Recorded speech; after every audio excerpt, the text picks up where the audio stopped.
Welcome to the TheoTherapist Podcast, where theologically trained licensed therapists share health and healing conversations. Join our host, Dr. Trice for conversations about real-life issues from both theological and therapeutic perspectives.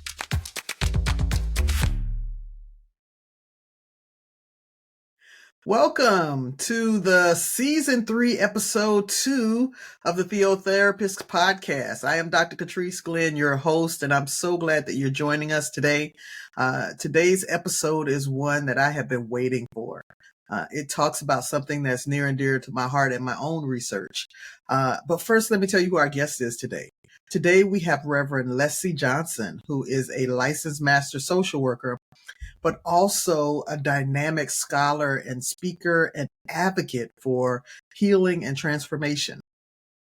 She has a bachelor's degree in psychology, a master's in social work. She also has a master's of divinity from Emory's Candler School of Theology.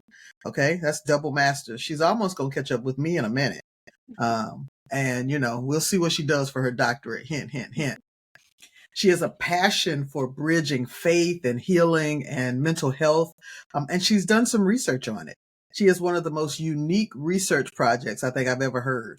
Her theological honors thesis is on Glam Theology, a journey through complicated grief and trauma. And so I can't wait to hear more about that from her today. We're so glad you're joining us. Today's topic for our podcast is faith, resilience, and healing from trauma. This topic is so close and near and dear to my heart because it is very closely knitted with the goal of the TheoTherapist Podcast, which is to have real talk at the intersection of theology and therapy. And so often that real talk has to do with us navigating adversity. And resilience is about navigating adversity. And we look at it from the perspective of how does our faith interact with that journey? And so we're going to look at that complicated intersection today of spiritual coping, theological conflict, and healing from some traumatic events in your life. If you've listened to our other podcasts, you recognize that we have a guiding question for each of our podcasts. The guiding question today is, how does my faith help me to cope and heal from trauma? And so welcome, Reverend Lessie. Glad you're here today. I'm going to start off just by saying, what got you interested in kind of the intersection of, therapy and theology? It started with basically when as I was doing my, I guess you want to say like real big girl jobs as a social worker, I couldn't override the fact that I was still very much so passionate about business, doing makeup, fashion, all of that stuff. And so it started with me branching out and creating like my own business structure, but also still working as a social worker. And what I learned is when I function in both roles, I was still talking a lot about my faith.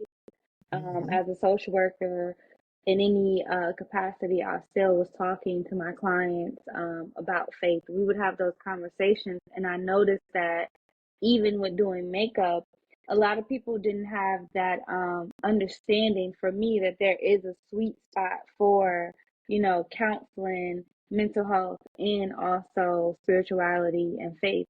And so when I realized that I became more interested in, how do I, do social work but do it a spiritual lens, or how do I do spirituality but do a social work lens, or how do I help the two speak for one another? And so that's pretty much how I got started and what led me down the path of doing my MDiv. I so much resonate with that because it's really hard, even if you have a mental health background and you've been taught, to keep these clear boundary lines between faith and mental health.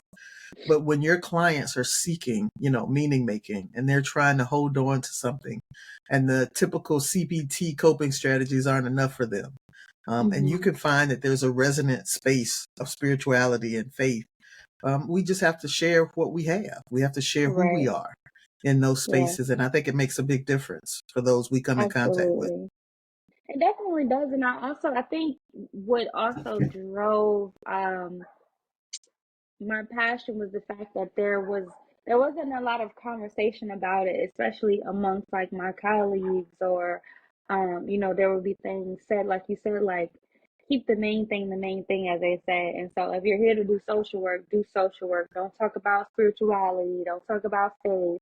If the client brings it up, direct their attention somewhere else. And for me, I just couldn't do that because I felt like there's a space for spirituality in mental health, to any capacity. And so yeah, I'm glad you mentioned that, because that for me was like the driving force. Like, no one can tell me just based off of my life experience. I know that my faith is what allowed me to get here in the first place. And so that's really what drove me into seeking out, how do I find that sweet spot for, the intersection for these two. And this particular intersection, like I mentioned, is so close to me and my own research. My dissertation focused on looking at spiritual identity development and where that intersects with resilience, particularly for those who had childhood trauma experiences. Mm-hmm. I looked at young adults and said, wow, so how did you, quote unquote, become resilient and make it to Mm-hmm. this point? And how did your spirituality or your concept of spirituality influence that at all? And I found some very interesting things. One of the things that I think that theology and pastoral counseling or theotherapy bring to this particular topic is meaning making. There is Mm-hmm. something that comes out of the theological realm that helps us put some meaning to some of the experiences we have. And when we Mm-hmm. can identify some meaning to that, it can help us cope with it, I think, in a Mm-hmm. different way. And so Absolutely. you've probably seen this in your experience too, is that somehow people have to use some type of language to help them navigate through the Mm-hmm. trauma, whether it was Mm-hmm. sin and devil, or if it was, God's grace and, purpose. Like, there's Mm-hmm. language that sometimes helps people, navigate that kind of bridge over troubled waters. Yeah, because I feel like we're a human, and so naturally, as humans, we want to, like you said, that meaning making part becomes very significant for anything that occurs, because we have to make connections, have to know, okay, why did this happen, or why am I going here, or why did I end up here? And so I think that absolutely that whole theological space with resiliency, there's a connection, because a lot of the information that comes from the theological understanding is what creates one's ability to be resilient in the first place. Mm-hmm. Understanding that, this happened, but, there's grace within this situation, or, that there is an answer from God that can keep me to be motivated and keep me moving. So I absolutely agree and resonate with that. One of the things I said, I did an article called Bridge Over Troubled Water. And one of the things I said about resilience is that it is one's capacity and ability to adapt in positive manifestations following adversity and environmental stressors.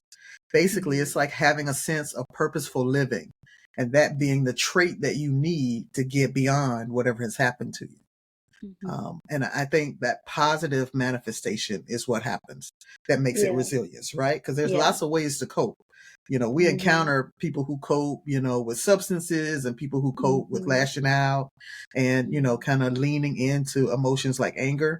Mm-hmm. But then there are other ways to cope that might have more of a positive outcome or consequences in your life. Right. Absolutely. I'm curious for you, when you started looking at kind of the intersection of theology and therapy, particularly around this topic, what stood out to you? Which topic? Resiliency or Resiliency, healing from trauma. what stood out for me was the whole understanding of the Imago Day. Mhm. Um, and so for me, just looking at a lot of the social work, psychology, theoretical frameworks, cognitive behavioral, all of that stuff.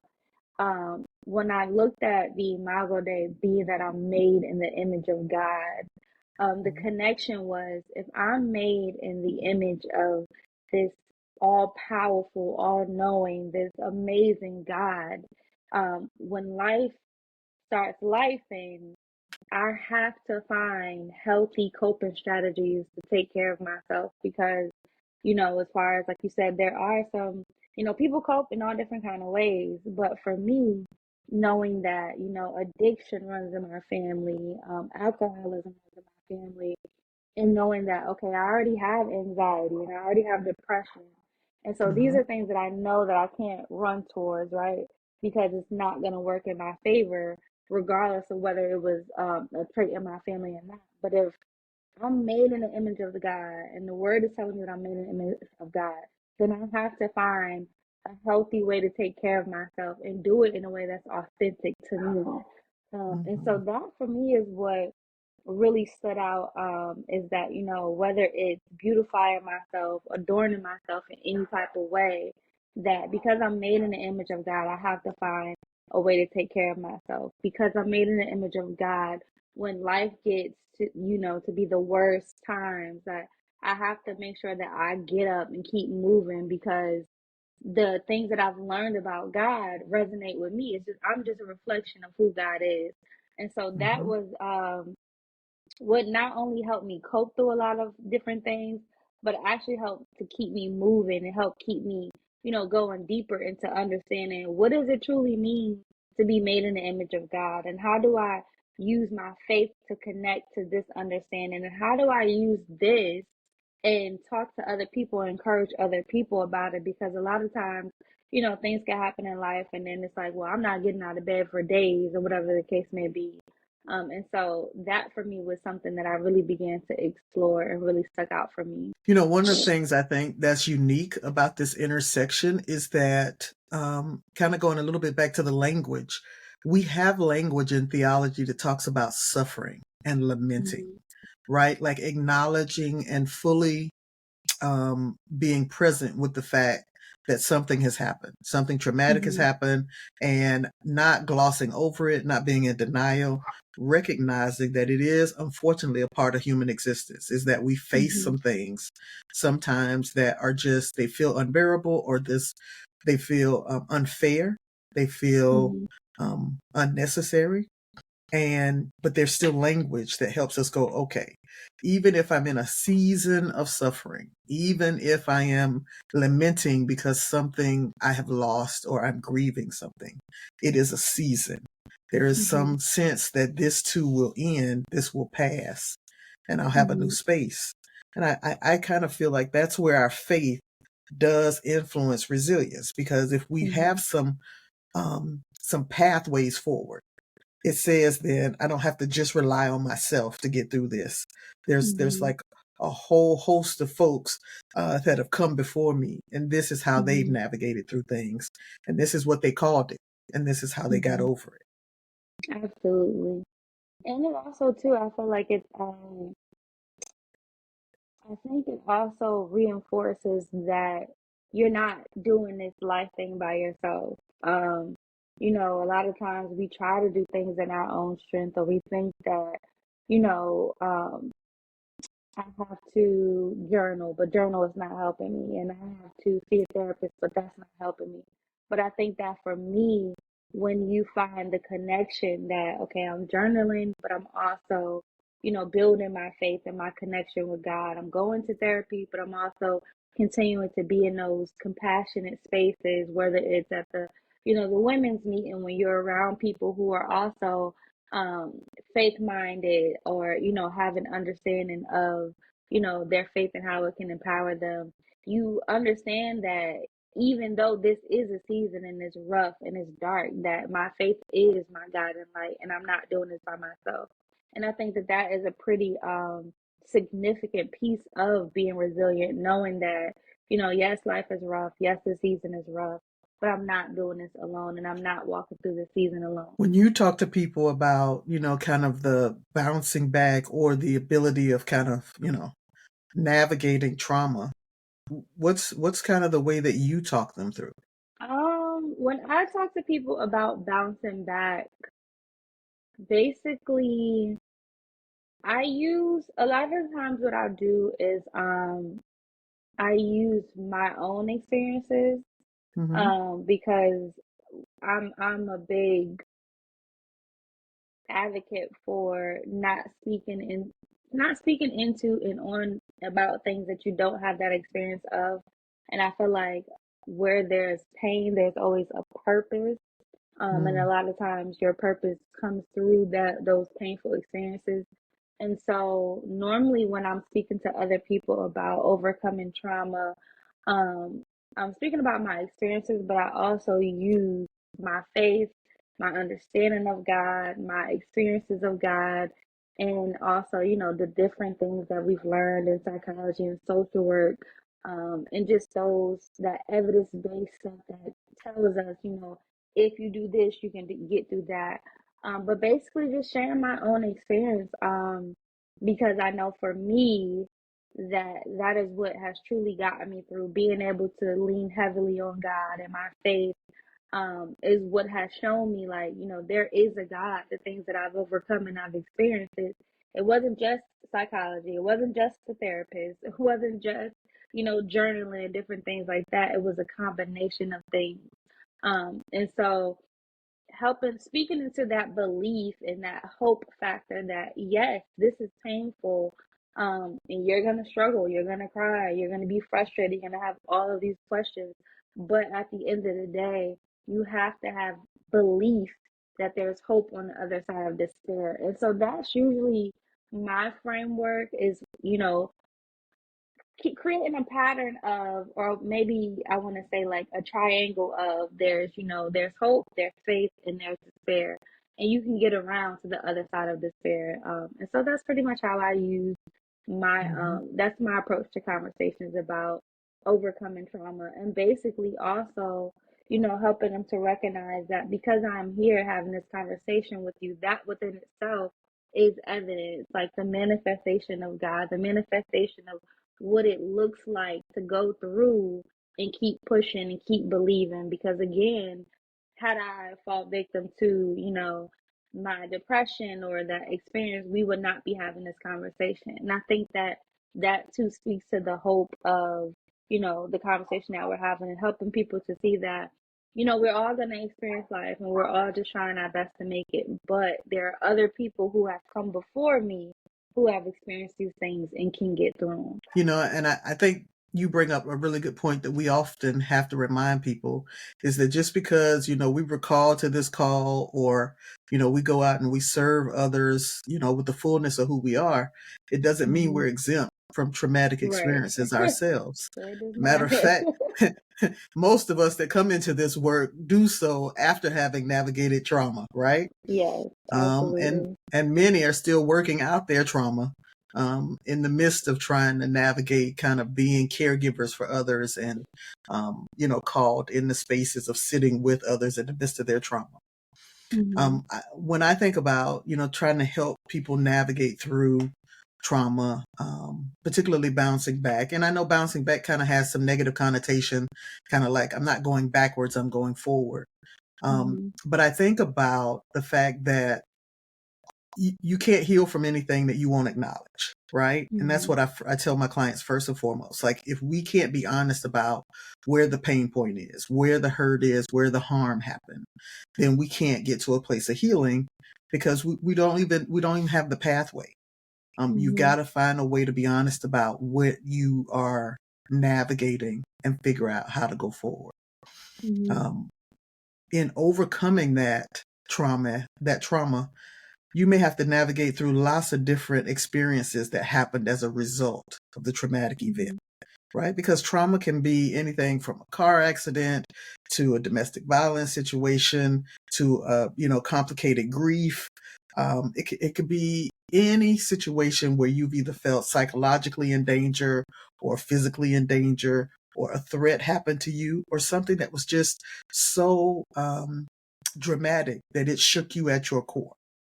And as a result of that, life has shifted for you, and your mental awareness has shifted in a way that you now have an after effect. And so when I talk to people, I was like, yes, you need to acknowledge what has happened to you, but you also have to look at how has that affected you since then? Has it affected Mm-hmm. your self-esteem? Has it affected your anxiety levels, your depression? Has it affected how you trust others? Do Mm-hmm. you trust your environment? Like, what are the things that we have to address first before we can get to healing? We need to know where the tentacles are, as I tell my Mm-hmm. clients. I need to know everything that got impacted so that we can then have an opportunity to say, hey, if I want to heal, I know that these areas need healing as well. A salve Yeah, and needs to go in these spaces. I think too, also helping them to recognize that when I like bouncing back, I think a lot of people they think that that just automatically means like, oh, you get knocked down, you get back up. And while that can happen, like you said, like there's a lot that goes into dealing with what goes on at ground zero. And I think that a lot of people get afraid Mhm. of, being in that space of being down, and having to navigate, okay, what is actually going on. But I Mhm. like to also remind people that that is that ground zero space, that space where you feel like, okay, I'm at the worst, I'm at my wits end. That's where God's most profound work can be done. And Absolutely. what I like to also say is like, this is a time where you have to get to the core of things, because I find that a lot of times, especially in today's society, we're so quick to try to bounce back and not realizing that eventually you're going to get to a point where something's going to happen and you're going to be knocked down. And that bouncing back is not going to be the same. As they say, like, when you get up in your 40s or 50s, those knees don't work the same. And so bouncing back just becomes a lot more of a difficult task, because now you have different things on top of different things that you haven't necessarily dealt with. So I just say that to say that, yes, I do also feel like a lot of the times when you're in those spaces, you have to really pause and say, okay, what is it? What is going on? What do I need to work on? So that when I do get to the point of bouncing back, that I come back and the velocity of me bouncing back is a lot different, because I can flow through life different. I can engage with people differently, because, like you said, trauma impacts the way you engage with yourself, the world, God, everything. Mhm. And so I think that that's a very significant part of, that whole idea of bouncing back. And also recognizing that bouncing back doesn't have to look like everybody else is bouncing back. You don't have to Absolutely. bounce back at the same time frame that everyone else bounces back. So yeah. And it's custom to you. Mm-hmm. Only you know what healing looks like for you, right? Mm-hmm. Healing for you might be that you have a new lease on life, or healing for you might be, you know what? I feel freer than I felt before. Mm-hmm. It all depends on kind of where you are in your journey. Right. Sometimes on the other side of something, you have a new awareness that makes you feel more alive or more a part of your purpose. And so Right. you decide what that healing is. You and God work through Mm-hmm. what healing looks like for you. Right. No one else Absolutely. gets to prescribe that version of healing for you. Right. Because they will try, but. Right. Mm-hmm. Our last topic I want to cover is kind of, similar to that, is overcoming. Um, Mm-hmm. when you're trying to overcome those tentacles, as I call it, those leftover things like fear or self-doubt, maybe there's some imposter syndrome that you end up facing, and women tend to face that, in the workplace a lot. The question becomes, how do we navigate those to a place where we feel like healing is happening? I think for me, it takes one, like a lot of acknowledgement, acknowledging that, first and foremost, there are things that are showing up that are, that are causing my mind and my body to recognize that, hey, there's something that needs to, be healed, or something that needs to be focused on. And so for me, a lot of the, self-doubt or imposter syndrome and all of that stemmed from my trauma, those traumatic experiences that left the residue of I'm not good enough, or, Mm, if I allow myself to actually be, if I acknowledge that I'm broken, that I need healing, or allow other people to see that, then I'm gonna be, the mask is gonna be ripped off, the wounds are gonna show. And just acknowledging that that's okay. And that, if I continue to be afraid of accepting and acknowledging and that there's a lot that needs to be focused on and a lot that needs to be healed, then I'm never actually going to heal because all I'm doing is trying to, create almost like a costume and put on a facade. And so for me, a lot of it took, or I think takes getting honest with God. I think often God has already shown us those areas that God wants us to sit and deal with. And Mm-hmm. we're like, yeah, no, I'm not doing that right now. Got to get this degree, or I have to, get this promotion, or I have to get this certification. And we try to cover up those things, not realizing that no matter how far you go in life, that self-doubt, that imposter syndrome, if you don't deal with what's at the core of it, it's always going to manifest, and it's going to manifest in different ways. Mm-hmm. And so I would say a lot of it comes from actually getting to the core of things. I think a lot of that self-doubt, imposter syndrome comes from, like we talked about, those early childhood experiences where, someone may have said something that now planted a seed of doubt that everywhere you go, or, you know, you didn't try hard enough, or you're not good enough, or, you'll never fit into those spaces. So instead of actually, taking a risk and challenge yourself for, an MDiv, you go into something different because those people have already planted that seed that you're not good enough to do it or you can't do it.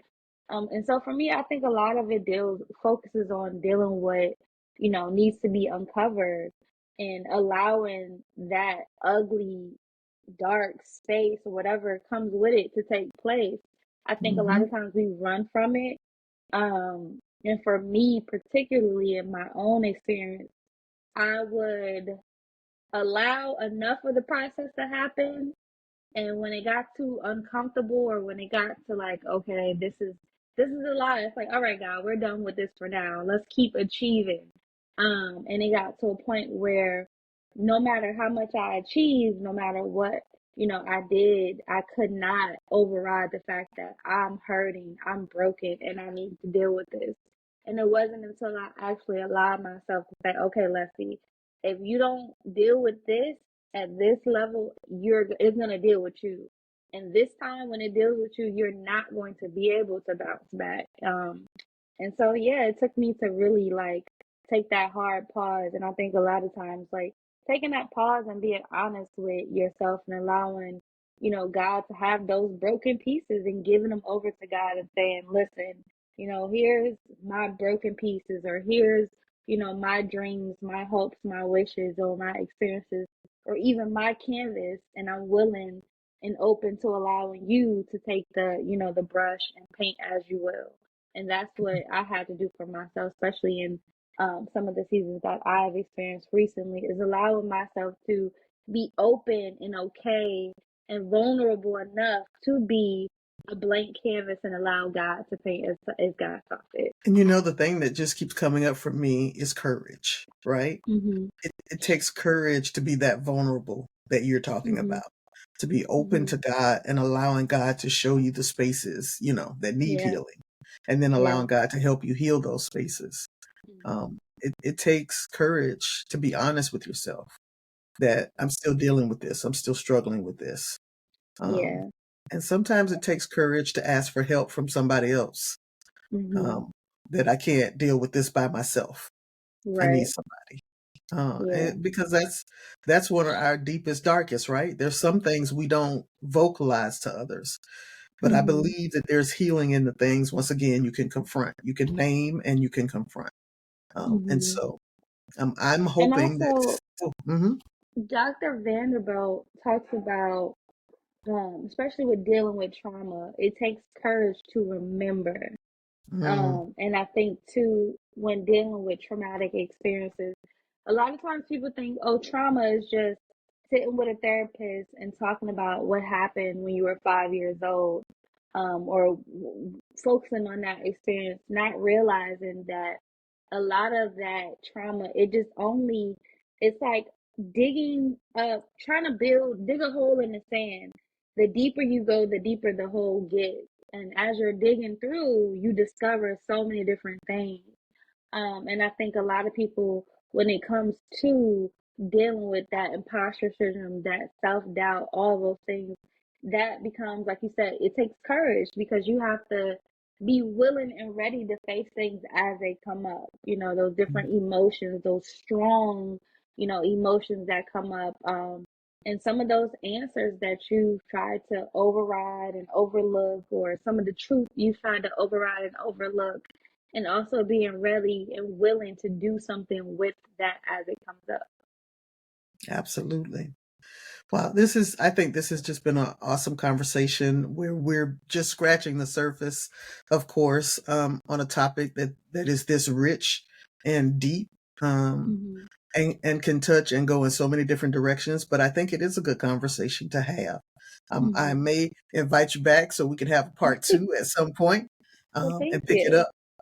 But I think this was a good place to kind of discuss and lift up, what are the elements connected at this intersection, and, what is that journey toward healing, beyond resilience. I apologize. My throat is doing a You're little fine. something different today, but it's Mm-hmm. okay. We press on, we press forward. Just before we close out, you've got to tell us about Glam Theology and kind of Yes. where that came from, the inspiration, where that's going, and anything else exciting that you have coming up. Yes. So Glam Theology came from I believe I was going into my second year of seminary. And I knew I was definitely being called into ministry. There was no doubt about that. But I knew that there was more, I don't want to say impactful work, but there was authentic work for me to do for the kingdom in the whole theological space. Um, and the more I went into the further I went into my degree, the more I realized that if I'm gonna bring myself to this, I have to bring all of me to it. And so just sitting with God and talking with God, like, how do I do this and be authentic about it? Bringing in that social work aspect, the psychology aspect, the theological aspect, but also wrapping it around, like wrapping glam around it. And so basically I realized that, going deeper into Genesis, sitting reading Genesis, and I'm looking at, the creation narrative and how God created, the universe and all those different things. And when I came on to the Imago Day, that's where it kind of like a light bulb opened for me. And the more I thought about it, the more I felt like there has to be something to be said about adorning oneself. Whether it's doing makeup, doing your hair, taking a shower, brushing your teeth, all of those different things, there's a spiritual aspect to it. And like I said, at first it was, for me, it was just when you look good, you feel good. And Hmm. that if we're created in the image of God, that we have to take care of ourselves. But it wasn't until after the recent murder of my brother, that I realized that it's so much deeper than that. And so for me, I took that experience and I just explored different aspects of healing, and how I could use those things that I was, going through, and use myself as an experiment to, whether it was prayer, meditation, being in nature, walking in a garden, trying to explore actually creating my own garden, those different things that I began to explore, and I began to realize that, there is a very significant theological piece to this, to adorning oneself. And so yeah, that's where Glam Theology came from. So basically what Glam Theology does is it pretty much takes adornment and sees it through a very it puts a divine premium on adorning yourself. But it just goes deeper than just, looking pretty. It goes to, the whole mental health aspect of it, taking care of yourself, going to the doctor, Mm, sleeping, prayer, different things like that. But also seeing it through a very theological lens. And so that's what glam theology is. Because I realized that the the answer doesn't always have to be through a book, or it doesn't always have to come from a doctor or whatever. Our bodies and our spirits and our soul speaks to those things, and that if we right. explore those deeper and work on focusing and healing on those things, then we can get a lot better and do a lot better in life. And so that's what glam theology is. The scripture passage comes to mind of, let your light so shine, right? And, Mm-hmm. don't put it under a bushel, but, make it on top of a hill so that others can see it. And I think Mm-hmm. that adornment kind of comes out of that space of, I don't want to hide this. I want to live in the fullness of kind of who I can be in God so that others will see God through me. And even Yes. in the adornment, they see God through the adornment. Yeah, absolutely. Because initially, like I said, for me, it was just when you look good, you feel good. I'm made in the image of God, so I have to take care of myself.